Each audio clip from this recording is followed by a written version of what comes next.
Assalamu alaikum. Welcome to Muhammad's Boom Boom Room, where all of my guests either agree with me completely or they go boom. I am your host, the Prophet Muhammad, peace be upon me. And with me now is the greatest supervillain of all time, the clown prince of crime, the jester of genocide, the ace of knaves, the caliph of clowns, live and in person, it's the one and only Joker! Pre-recorded for this time zone. Don't interrupt me! But I'm an agent of chaos, Puddin'. The only agent of chaos here is my detonator. But if you interrupt me again, I'm going to be an agent of pain. Oh, I love pain. I love suffering. I love dead puppies and severed heads and spattered blood and great big giant explosions. Then you must love Al-Islam. Love it? If it had a can like Harley's, I'd marry it. Alhamdulillah, even the world's greatest supervillain sees the beauty of Al-Islam. Oh, it's beautiful, all right. Islam is the greatest killing joke ever told, and you are history's greatest comedian.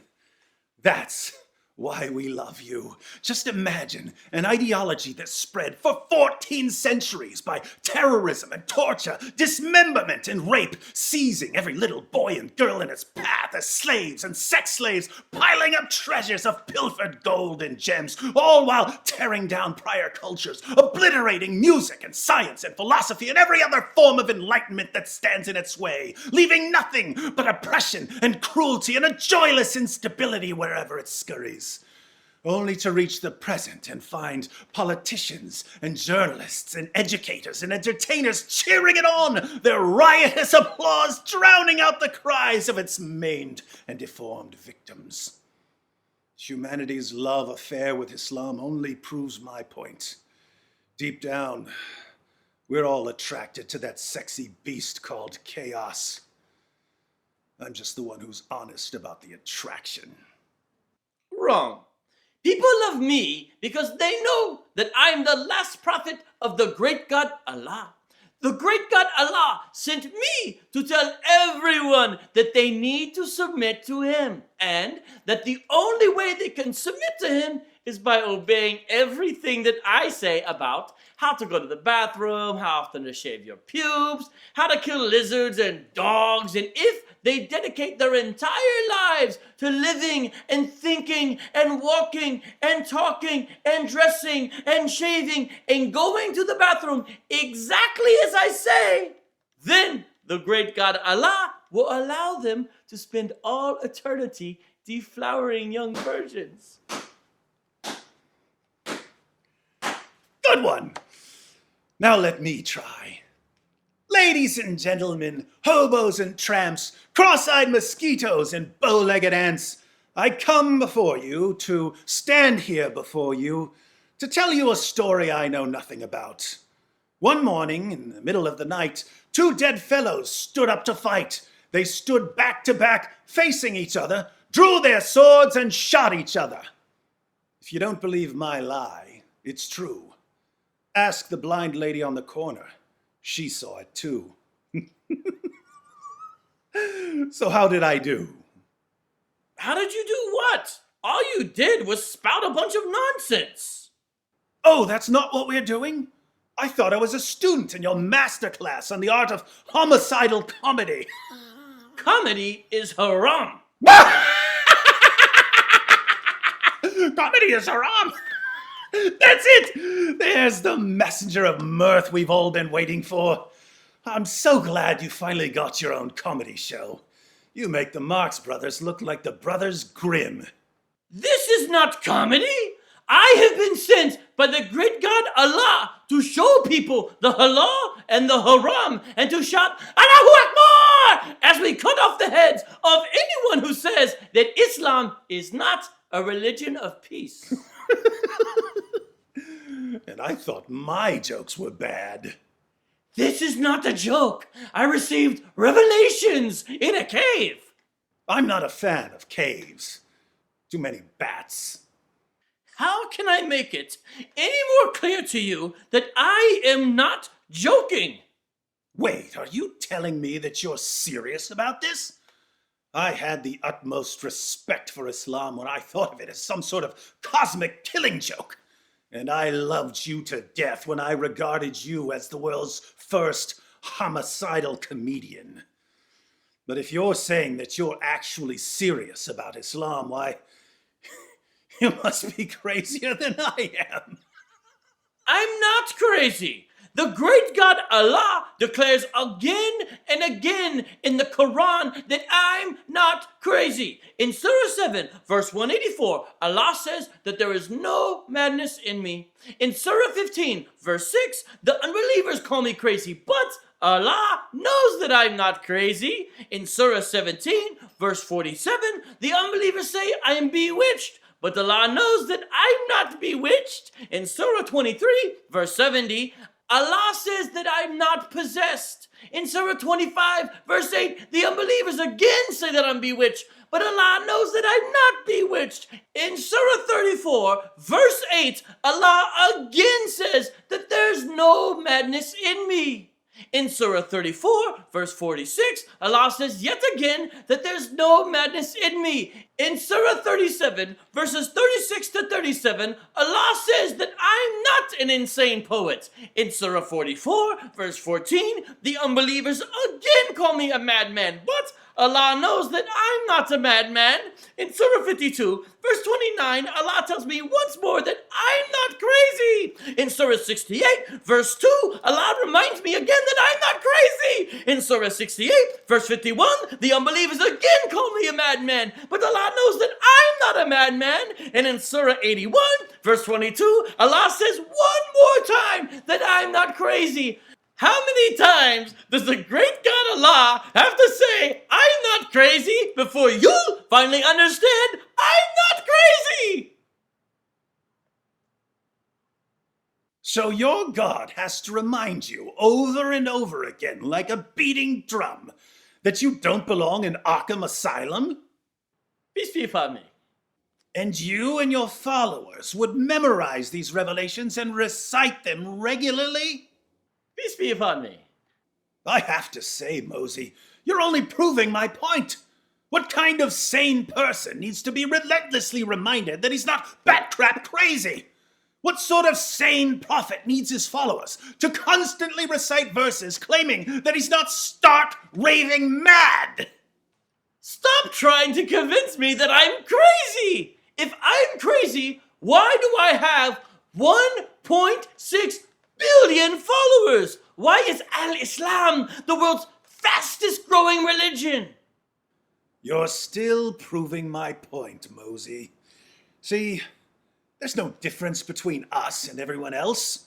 All it takes is one bad day to reduce the sanest man alive to utter lunacy. That's how far the world is from where I am. Just one bad day. You had a bad day once, am I right? I know I am. I can tell. You had a bad day and everything changed. Why else would you run around calling yourself God's final prophet and slaughtering anyone who disagrees with you? You had a bad day and it drove you as crazy as me. Only you won't admit it. You have to keep pretending that life makes sense, that there's some point to all your struggling. You make me want to puke. Come on, tell me. What made you the way you are? Girlfriend trampled to death by a camel, maybe? Brother carved up and eaten by some tribe of cannibals? I know it was something like that. Because something like that happened to me. And I went crazy. Something like that did happen to me. Many times, in fact. My father, he died before I was born. My mother, she sent me away to live with a family of Bedouins in the desert. But after a few years, the Bedouins got scared of me. They thought I was demon-possessed. Pretty normal childhood, I suppose. So my desert family sent me back to my mother. For a brief time, I was happy. Then she got sick and died too. I was only 6 years old, which is the same age that Aisha was when she married me. My grandfather, he tried to take care of me, but he died 2 years later. Every mother figure and every father figure I ever had as a child was stripped away from me by the time I was 8 years old. I guess you never really recover fully from something like that. Let me get this straight. Behind all the harams and halals and Allahu Akbars, you're just a little boy in a prophet costume crying for mommy and daddy. Would be funny if it weren't so pathetic. Oh, what the heck. I'll laugh anyway.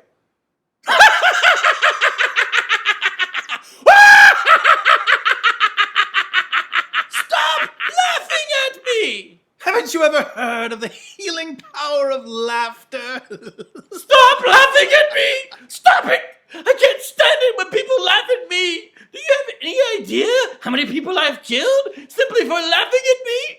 Oh, mockery, rejection, abandonment. Does it feel like mommy dying on you all over again? Oh, come on, Mosey. When I saw what a dark, awful joke this world is, I went crazy as a coot, and I admit it. Why can't you? Just look around and see the reality of the situation. It's all a joke. Everything anybody ever valued or waged jihad for, it's all a monstrous, demented gag. So why can't you see the funny side? Why aren't you laughing? Why so serious?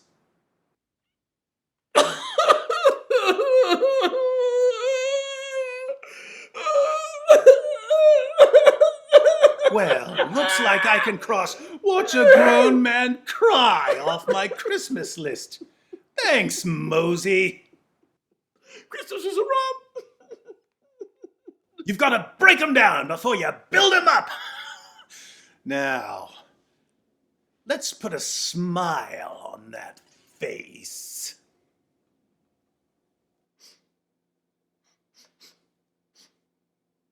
What was that?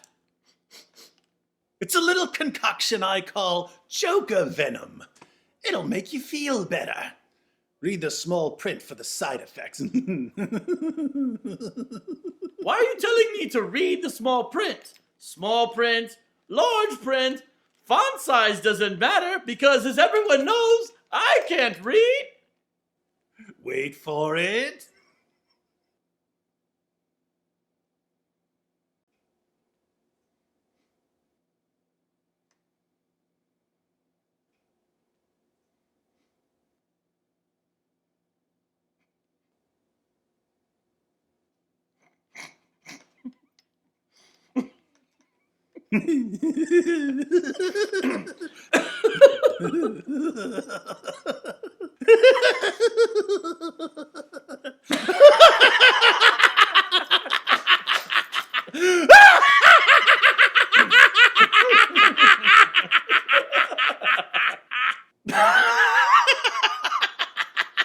What's so funny?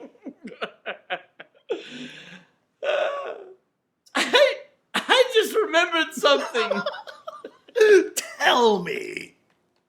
I just remembered that I got my followers to drink camel urine.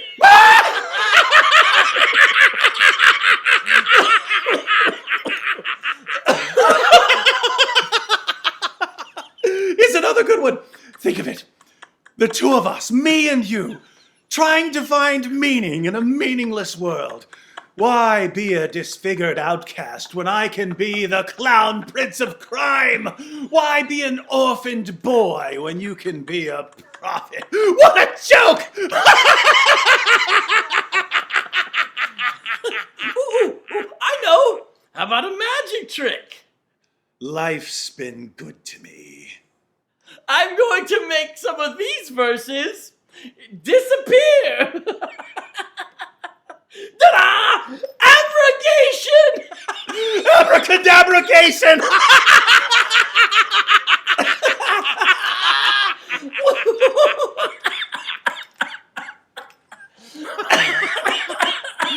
See, Muhammad? nothing wrong with being crazy. It's being sane that's the problem. Don't call me crazy. That's not even politically correct. We prefer to be called differently sane. Differently sane. Ah, all right. So you liked one flower. Care to smell the other?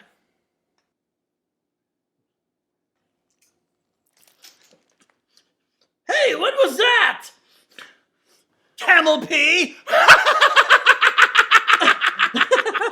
Oh, I love camel pee. Hit me again, Puddin'.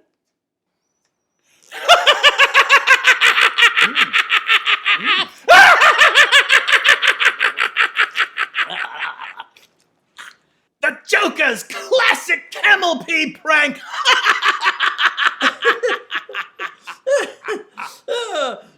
Speaking of pranks, do you know who the greatest prankster in the history of forever is? The great god Allah. Really? So this Allah of yours is the great god of gags? He's the best. In the Quran, he brags about being the best of deceivers, and he doesn't disappoint. He once tricked the Jews into thinking that they had crucified Jesus when they didn't. The prank was so epic, even Jesus's followers thought he was crucified, and they ended up building a religion around the crucifixion. Billions of Christians now believe that Jesus died on the cross because Allah did the best prank ever. So Allah started Christianity as a gag? That's brilliant! Who else could ever trick that many people? But he didn't just prank Jews and Christians. He even pranked Muslims. Even me. He tricked us into marching out into the Battle of Badr by giving me a dream, convincing me and my followers that we wouldn't be outnumbered when we got there. We were totally outnumbered! Oh, that crazy Allah! Always tricking his prophet and his followers. My closest companion, Abu Bakr, once said that if he had one foot in paradise, he would still fear Allah's deception. Now there's a man who finally realized what it means to worship an omnipotent prankster. Can you imagine? You've got one foot in Jinnah, you see all your virgins lined up, but you're still worried that Allah is just tricking you and he's just about to yell, "Psych!" and send you into the fiery pits of hell. Oh, Allah truly is the best of all deceivers. I'm starting to like this Allah. I'm telling you, he's the best of all deceivers. Wait a minute. It all makes sense now. You're not the comedian here. You're the joke. Allah is the comedian. He's a cosmic, omnipotent, omniscient prankster. And you're his magnum opus. I don't know what magma opioids are, but I like it. So, the great God Allah, as the supreme trickster of the universe, is either the ultimate agent of chaos, or he's chaos itself, trying to recreate the world in his own image. Images are forbidden. The great God Allah is an artist. He sent you to disfigure humanity down to its very core. Allah wants to paint the whole world crazy. Now there's a God who's worthy of worship. So you're ready to convert to Al-Islam? Oh, I'm ready to do more than convert. Watch this.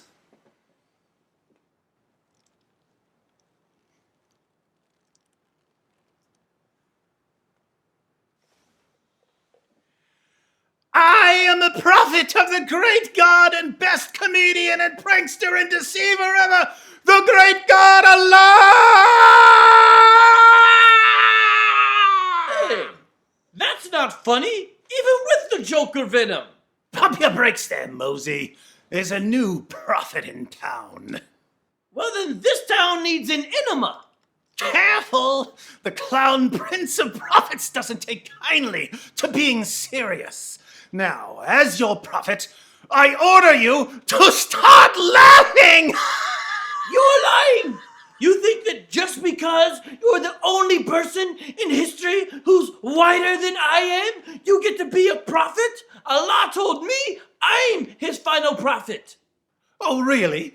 A God who brags about being the best of all deceivers. A God who even deceived you to get you to march into battle. That God told you that you're his final prophet, and you believed him? Tell me, Mosey, you ever danced with the devil by the crescent moonlight? Yes, and he looks just like a black man. But then I realized dancing was haram. As your new prophet, the first order of business is that you need to recite the Shahada! There is no God but that great big prankster in the sky, and Joker is his messenger of mirth. Here, shake on it. Shaking hands with a kafir is haram. Calling your prophet a kafir is haram! Haram! Haram!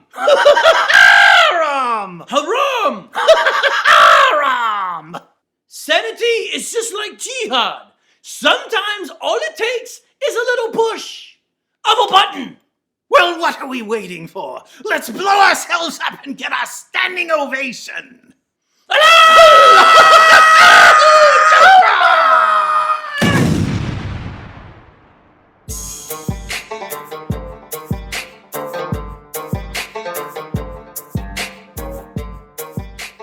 Help this show blow up by telling me who the next guest should be. Of course, if you post a comment, I won't be able to read it because, as everyone knows, I can't read.